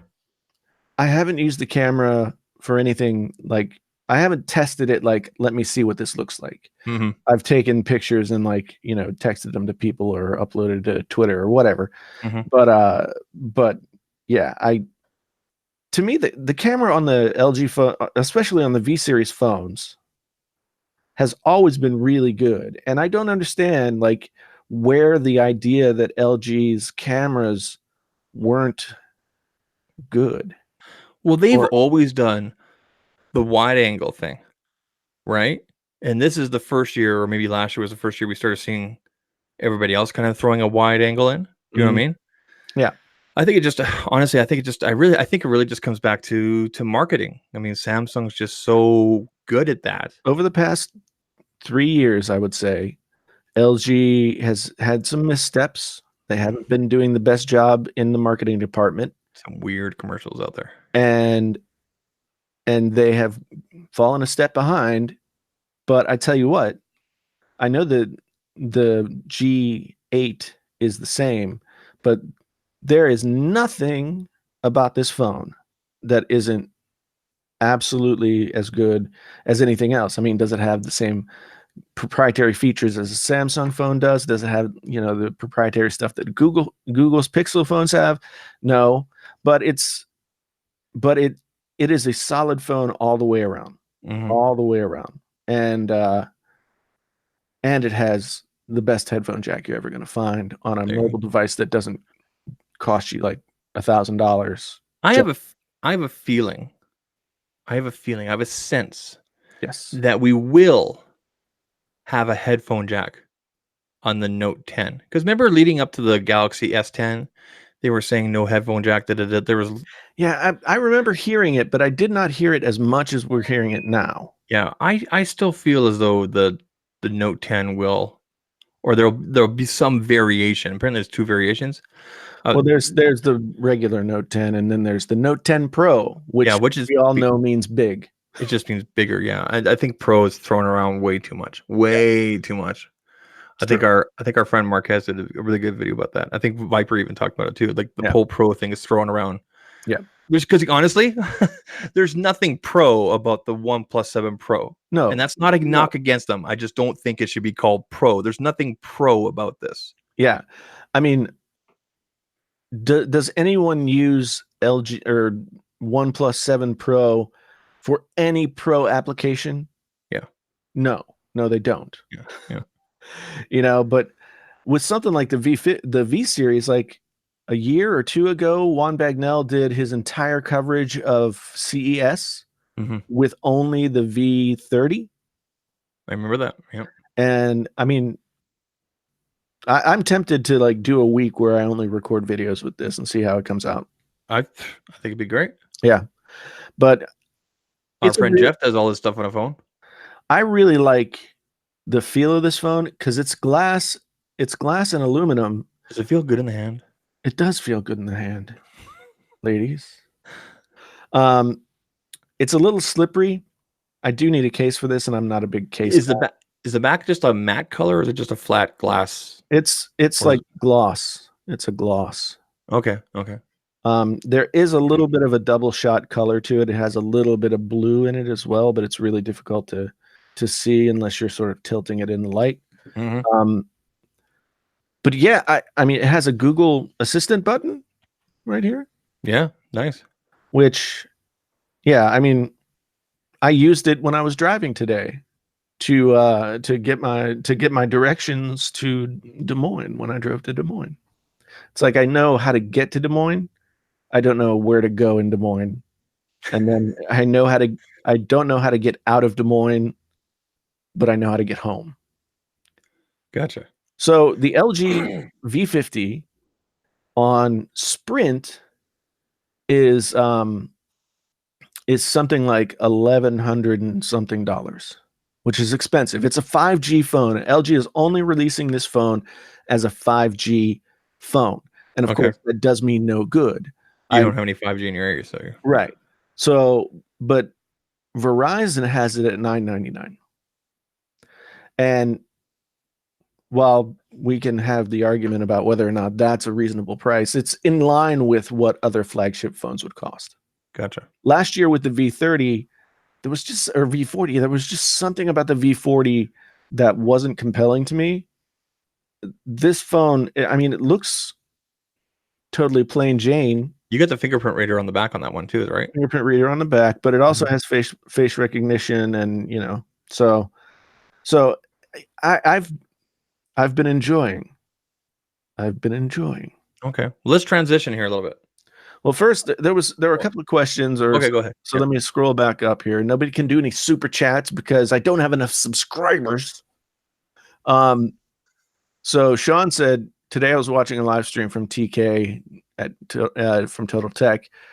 He recently turned 40. Someone was busting on him because he looked as old, saying he looked as old as me. Wait a minute. Wait, what? Wait. I'm 47 years old. And I think most people would say, especially if I trimmed off the beard so I got rid of the white, most people would say that I look, well preserved for my age. Well preserved. Yeah, I mean, it could be the pickling process that I put myself through for the first 4, like from 18 to 20 or 18 to 40. I was pickled, and so well preserved in those years. Then my son gave me a lot of gray hair. I mean, people say that, but I swear, man, I had way less gray hair before my daughter was born. Yeah. And as she gets older and cuter, I'm just like, God damn, I'm gonna have to buy a gun now. Wait a minute. Okay, I know that's probably like a boyfriend joke or something, right? Yeah, it is. It's to keep the boys away. But man, she farted the other day in the car and she damn near cleared it out. So I think we're okay. Yeah. Well, But okay, you wanted to transition. I think we covered the questions. Yeah, I want to talk about iOS 13, and I'll be perfectly honest, I don't know a lot of what's going on, but I know that reading through my Twitter, the amount of people that are complaining about it not being stable or problems, everything, it's a beta, everybody. It's beta 1. It's public beta 1.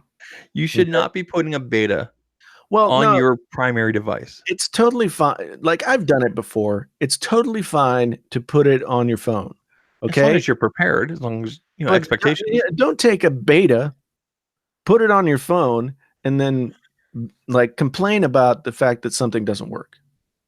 Yeah, iOS 13 I think is going to be a pretty sweet operating system, whether it's on the iPhone, or iPad OS or whatever.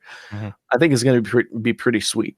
But yeah, you shouldn't. If you're taking something that's not officially finished, and putting it on your phone, and then complaining that it doesn't work right. Their help forums on Apple have lit up with people, and it's like, it's a beta, like it's not ready. Well, see, the thing is, like, even the complaining people who have no idea what they're really doing are still giving Apple data that they need. Yeah. Right. The V50 Mauricio does not have the hand gestures, and it does not have the sound on display. It's got a little earpiece. That's one thing that's weird about the earpiece is, like, if I'm making a phone call, it's a little offset. I don't know if you can see it. But the earpiece is a little offset right there. I know what it looks like, but I can't see it on yours. Yeah. And sometimes I'll, like, not have my phone. I'll not have that on my ear, and it's such that, like, I actually can't hear that anyone talking. So it's a very small speaker, and it's offset. So that takes a little bit of getting used to. The sound. Okay, so this is a cool thing. It's a mono speaker sound. Like, you get low end from the bottom firing speaker, you get high end from the top speaker, but it's mono. And here's how I know it's mono. I was in the shower the other day.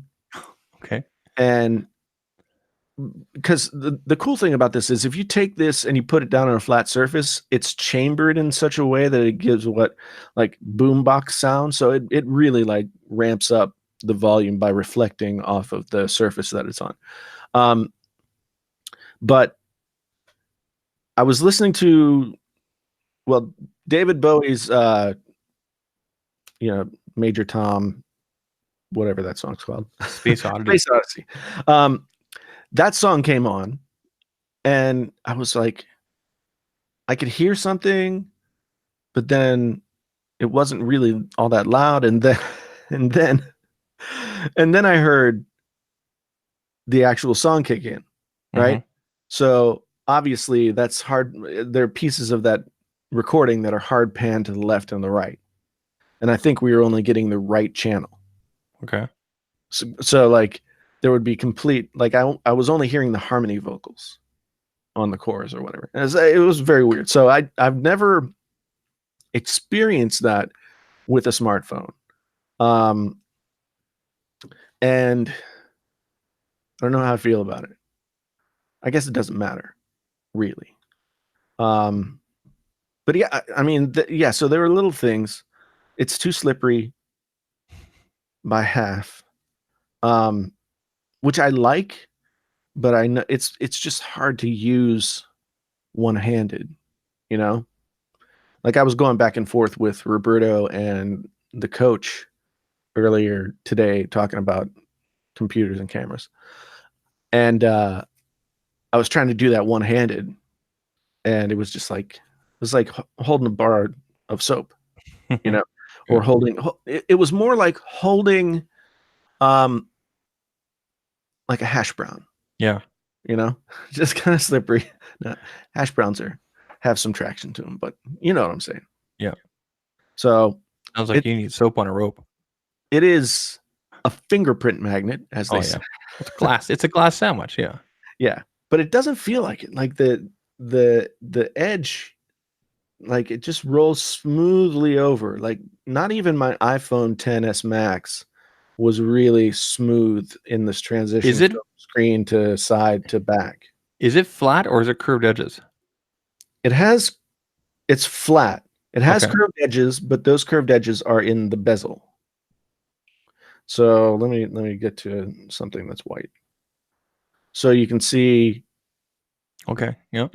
So the screen itself is flat. There are curved edges, but they're not part of the screen. And that's one thing that is pushing me away from Samsung. Yeah, the false touches I'm having a worse time with on my 7 Pro, even with a case. I really hope the new Note is flat, but I don't think it will be.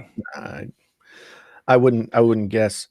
From the renders and stuff that we've seen, it looks like it's going to have even thinner sides. Well, as long as Spigen comes out with something thin like this, this is their thin fit. Like, it's purely surface protection. then I'm good to go. And this is typically what I would get anyway, so that I have maximum retail or maximum resale value. Right. But we know how Androids depreciate, right? So, yeah. It's that is a problem for sure. And for me, like, I want a case that feels good in the hand. You know, the procedures. Ladies. Where's Flossie when you need him? Damn it. Man, so many people, when I did my my little parody song, people were like, "Oh man, does Flossie know that you did this?" I mean, I don't know if he knows that I did it, but you know, of course, you should have tried to reach out to him and be like, "Can I use your clip?" And just kind of insert it in there. I should have had him do like, I should do another version, like a remix version where I get Flossie, like doing like a hip hop breakdown kind of thing, like doing a little. I mean, our good friend Travis reached out to him, and Travis has got all these sound effects now during his live streams. Yeah, like major, major, major, go. Yeah, I should tweet at him and just tell him that the song is there. And I use one of his lines in it. Yeah. I think he'd be down for that. Yeah. But yeah, don't sleep on the LG V50. Okay. I don't think it's going to sell very well. I think that LG's positioning themselves in an interesting place because this is a 5G only phone, and it's the first 5G only phone on Verizon and Sprint. Yes, there's the S10 5G, whatever, but there are other versions of that phone that you can get. And let's be really clear. You're not going to be left behind if you don't buy a 5G phone this year. Not even next year. Yeah. It's did you see Mr. Mobile's video about it? No. He was literally on a street corner using Samsung. I saw the thumbnail and I'm like, oh, I got to watch that. So he was literally on a street corner by this building that has 5G. Right. And literally walked, I think 5 meters. Right. And lost it like that. Right. So here's the thing. 5G is very much like the 5 gigahertz spectrum in your home with your Wi-Fi, which is you need line of sight. Right. In order to keep those speeds. Right. Yeah. And it'll get better as they put up more antennas and this and that, right? Yeah. But that's just the realities of it right now. I'm not gonna stress about getting a 5G phone next year. I really think that no person in their right mind should pay extra for 5G for a phone before like 2021 at the earliest. Yeah, right now what we're seeing is just marketing and hey, we're first kind of thing and like we're kind of seeing what Samsung does. But Samsung is charging an extra $200-300 for their 5G phone. And I know it's got like, but then when you even look at like the carriers like Verizon and this and that, they want to be first to market in this and that, just to say that they can be first. Of course, when you do again, Michael's video, Mr. Mobile's video on this was really well done to really explain all this. He shows like the Google searches and everything, and it's all about perception, right? So, yeah, I wouldn't even look at 5G next year. I would look at it in 2021. Yeah, I mean, I was thinking about doing a video like, you don't need 5G. Yeah, yet. And like Janos says, I mean, he says you could probably get away without having 5G for the next 5 years. I would say 3, maybe 4 or 5, but I think 3 definitely. I would agree with I would agree with 3 to 5. Yeah, I would agree with Gianosis. Yeah. I mean, and I'm out here in Iowa. We're not going to get 5G. We'll be the last people to get 5G. Because everybody on the coasts. Yeah. Well, I said this last week. When was the last time you pulled out your phone on 4G or whatever the current LTE, whatever, and thought to yourself, "Oh my God, this is slow"? No, it's so much better than it used to be. Yeah. Like, I don't think people remember how bad it used to be. Yeah. Like when you were on before 3G, like you would look at it and you would watch the page. Watch it load. Yeah. Like, Yeah.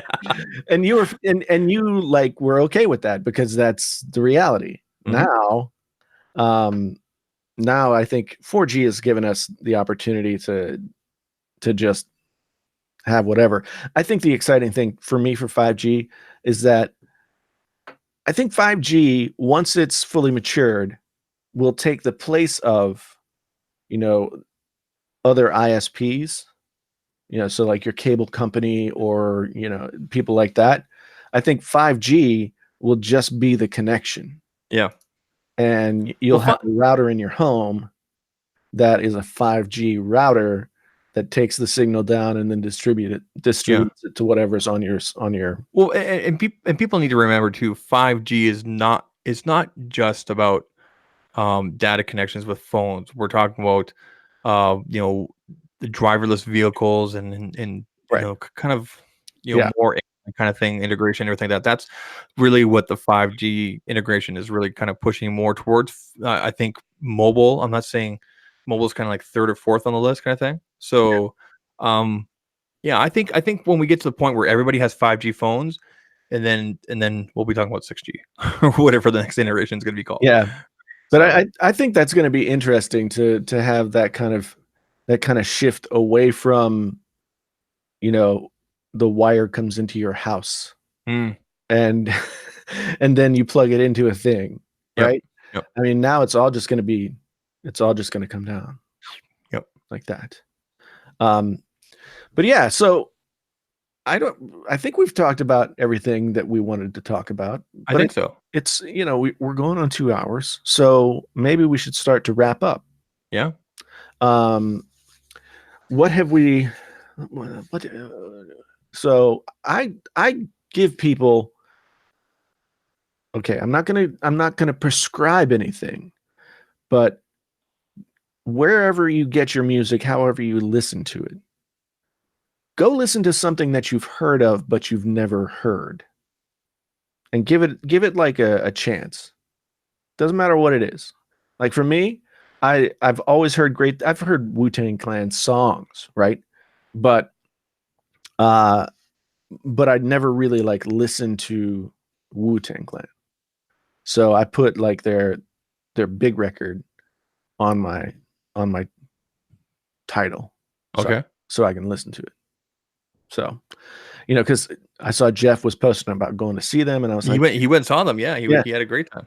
Yeah, and I was like, that's a group I've always wanted to check out. I just, you know, it's been something that I haven't checked out yet. So that's where I'm going here in the next week. I challenge everybody listening right now to do the same thing. Whether it's like something that you haven't heard before, but you know of. You just, you know, you haven't listened to it. And give it, you know, like give it a good, you know, a good shot. See if you can change. See if you can add something to your perspective. That's my assignment for this week. What about you, Zach? Well, was it last Thursday? I went and saw Corey Hart. Yes, with Glass Tiger opening, and it was awesome. It was a good time. Don't forget me when I'm gone. See, that was their big hit that hit both U.S. and Canada, and then they had four or five other hits up here in Canada because they're a Canadian group, obviously. Yeah. Andrew Frew, I think is his name. He's from Scotland originally. He broke his neck 4 weeks before the tour started, and he's out there singing. It was amazing. Yeah. And I only know 3, maybe 4 Corey Hart songs, but it was still a phenomenal concert. He played for just over 2 hours, and they did this little small intimate thing in the middle of they had a separate stage, a little piano and everything, and there was a lot of storytelling and this and that and everything. So basically his story is that he just stopped touring and stopped making music 22 years ago because he had a family, he wanted to devote more time, his father was never there for him, right? Right. And actually his wife, along with another gal, they do backup vocals, right? The harmony stuff. Mm-hmm. But he had full, you know, the keyboard and everything. Like it was a good time, you know. And I actually took some video. I delayed my OnePlus video for this. Obviously, I can't play the music, but I could show the video. But the video that I took with this in both 4K at 60, 4K 30, and 1080p didn't come out nearly as clear and as good as my wife's Galaxy S9. Now, I know you don't go into buying a phone thinking, I need this for concert taking, this and that. But my previous experience going to all the concerts in the past, I've always had a Galaxy S8 and Note 9, Galaxy S9, 10 Plus. I've always had great experience taking video here and there of concerts. And so, I just had this feeling, and I record a little bit of the same thing, and we put them. It's night and day. This phone has an audio recorder, with built-in ability to do like, it's very rudimentary, but you can do multi-track. But it also has like a concert setting with the right kind of compression on it so that it doesn't get blown out. Yeah, this is a music phone. Yep. And I would venture to guess, like, you could say the G8 as well because it has the DAC. Mm-hmm. But the V series phones have always been, sort of the creator phones. Mm-hmm. And they still have that going today. So I'm very excited to continue to use this. Of course, I'll get bored and I'll use something else within a couple of months, but hey, that's the job. Yep. I was, again, like I said, I don't think it's, I wouldn't say this is a bad phone because it took bad quality at a concert. I mean, concerts are low light, it's tricky and everything, like, right. If you, if you want to take proper, you would use a proper camera and this and that. But I just knew going in, I said to my wife, I said, hey, when he does Sunglasses at Night, cause I know it's going to be like one of the last songs. And it was the second last song. He did Never Surrender. It was the last song. I said, make sure you get that. She recorded the whole thing. Right. And then I recorded like maybe the first minute or so. And it was like night and day. So, and I wouldn't say that this is bad. It's just that it really shows how matured and how much time Samsung, because Samsung is an older company. They obviously have more engineers and this and that. It just shows that maturity of the Samsung camera or video camera, if that makes sense, right? Oh, no, yeah, absolutely. Yeah. So, absolutely. Well, I mean, the thing is, like, the fact that OnePlus has a passable camera now, is like something to talk about, because they didn't really before. I mean, not that they were not that the cameras were terrible on the other OnePlus phones, but they were not flagship quality. That's another one of the buts. This is on flagship. This thing is graduating to flagship, but it's not flagship yet. It's as they would say, a rising flagship. Like next year it'll be a flagship. Yeah. I don't think even the T version of this coming out later on this year will be a flagship. I think the 8 will be their flagship as long as they can get those butts in there. Yeah. Right? That's right. Yep. That's right. I mean, because almost everything that you can say nice about that phone contains a conjunction that then can negate that nice. But does that make it a bad phone? Absolutely not. No. And I think some of the videos out there from some of our peers, I'm not going to say who, have been kind of what's the word? What's the word? Sensitive? They've been kind of overzealous in making a big deal about issues here and there. Now, we know for a fact, if you've been following some of the other creators out there, there is definitely a difference between, like, so for example, my version came directly from OnePlus. And then there's the T-Mobile variant that hasn't been getting the updates. That seems to be having more issues. This and that. So it's almost like two different phones. Right. So. Right. Yep. I don't know. See, people feel about OnePlus the way that they used to feel about Nexus phones. People used to like, because the Nexus phones weren't really great phones. No, they were a developer phone. That's what they originally came out for. Yeah. And so, but people really passionately like went in for those phones. Matt Lowry, you liar. and then like the Nexus phones went away, and OnePlus sort of on the rise at that point. OnePlus being, I mean, they created a good narrative for themselves up until the 6T, because it was still lower price than this. Right. the OnePlus phones were the Nexus phones that we always wanted. Right. In a way, when you look at specs versus price with value, right? When you look at those three factors, right? Now, these guys, they're trying to graduate, throw the word pro in there.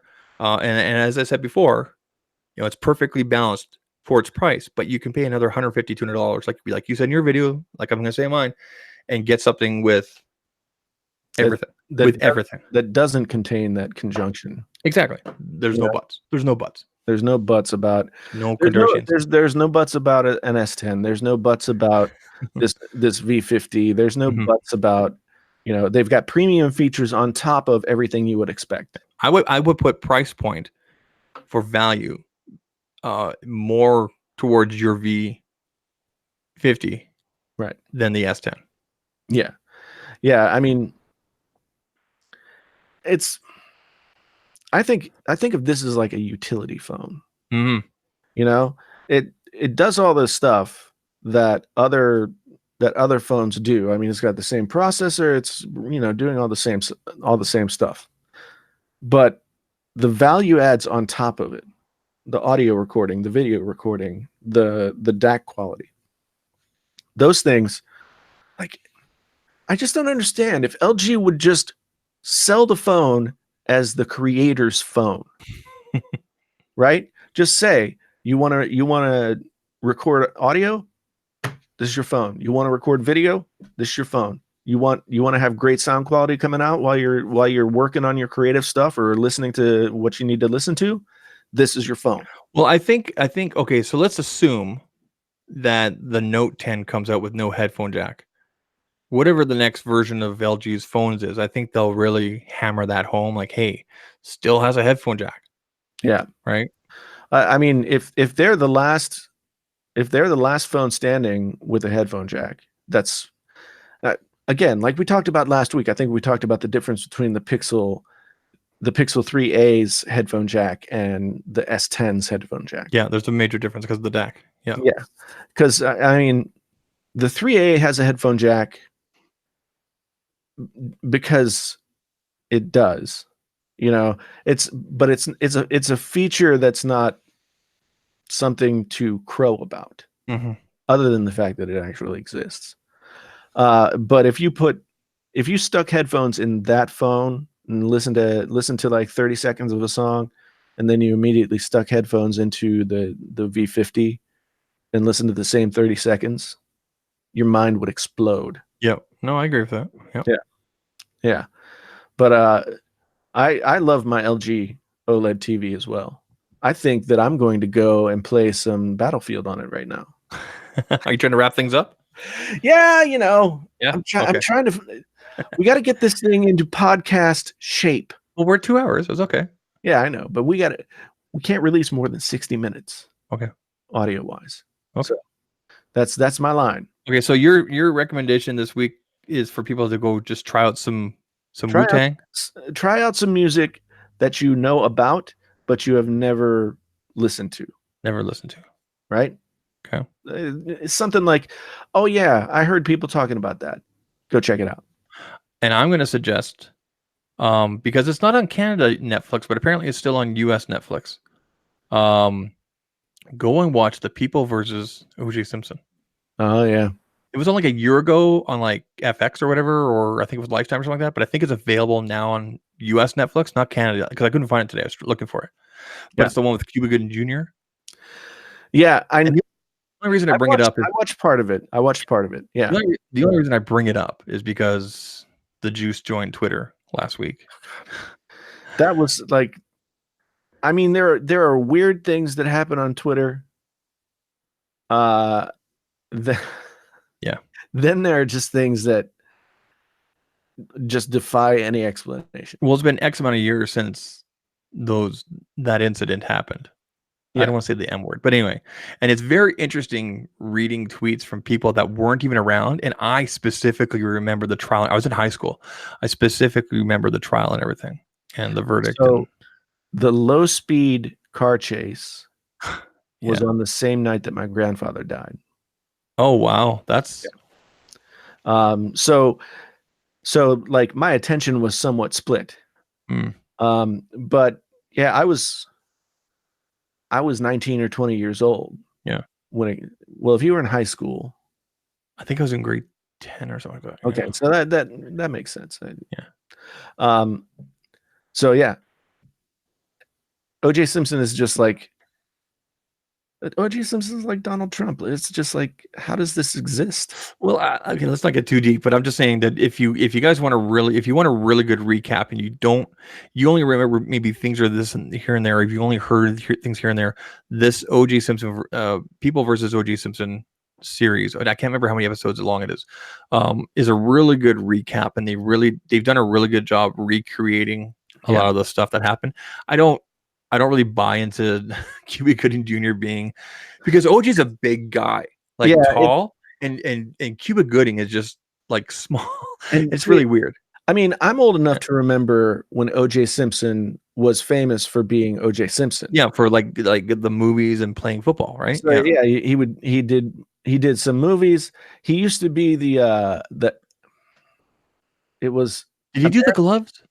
It was American Express. He was the spokesman for American Express, and the commercial was always him running through an airport and like leaping over luggage and stuff, like to, I guess, talk about how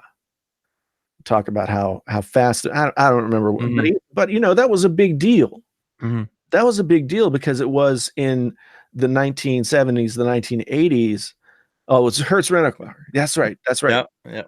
Yeah, he's running to the counter at Hertz, but Hertz has always got you, but that was one of the first times that a black personality, a black person was made a spokesperson for a major company. Yeah, it was a big deal. Yep. To have him on TV representing their company was a big deal.